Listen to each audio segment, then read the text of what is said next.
اچھا، تو جن، جادو اور عاملوں کی اس پراسرار دنیا کو ذرا سمجھنے کی کوشش کرتے ہیں۔ تو سوال یہ ہے کہ کیا واقعی جنات اور انسانوں کی شادی ممکن ہے؟ کہا جاتا ہے کہ ایسی شادی ہو تو سکتی ہے، لیکن اس کا انجام انسان کے لیے تباہی ہے۔ جنوں کو فطرت سے ہی شریر مانا جاتا ہے اور انسان کا خوف ان کی طاقت بڑھاتا ہے۔ لیکن اصل خطرہ جنات نہیں، بلکہ وہ انسان ہیں جو اس خوف کا فائدہ اٹھاتے ہیں۔ تو کالا جادو آخر کام کیسے کرتا ہے؟ سورس کے مطابق اس کا ایک خاص طریقہ ہے، لیکن یہ جادو اکثر ناکام بھی ہو جاتا ہے۔ یہ ایک بہت کمزور ذریعہ مانا جاتا ہے۔ اگر نشانہ بننے والا شخص پر اعتماد ہو اور ڈرے نہیں تو جنات بالکل بے بس ہو جاتے ہیں۔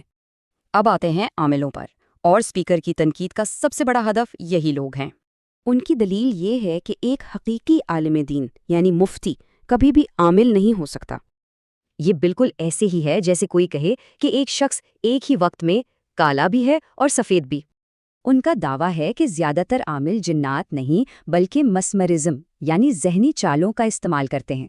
مثال کے طور پر لوگوں کو برتن ٹوٹنے کی جھوٹی آواز سنا کر دھوکا دیا جاتا ہے، یعنی عاملوں کے پاس جانے سے مسئلہ حل ہونے کے بجائے مزید بگڑ جاتا ہے۔ تو حل کیا ہے؟ بہت سادہ، بس عاملوں کے پاس جانا چھوڑ دیں، مسئلہ خود ہی ختم ہو جائے گا۔ عاملوں کے بجائے اپنی حفاظت کے لیے قرآن کی مخصوص آیات جیسے آیت الکرسی کا سہارا لیں۔ اس نقطے کو ایک مزار کی دلچسپ کہانی سے واضح کیا گیا ہے۔ وہ پر اسرار قوت صرف ان لوگوں پر اثر کرتی تھی جو وہم اور خوف کا شکار تھے۔ ایک اہم نقطہ یہ بھی ہے کہ صحابہ کے دور میں کوئی بھی پروفیشنل عامل موجود نہیں تھا۔ تو آخر میں یہ سوال سوچنے پر مجبور کرتا ہے، اصل خطرہ کون ہے؟ مافوق الفطرت مخلوق یا خوف کا استحصال؟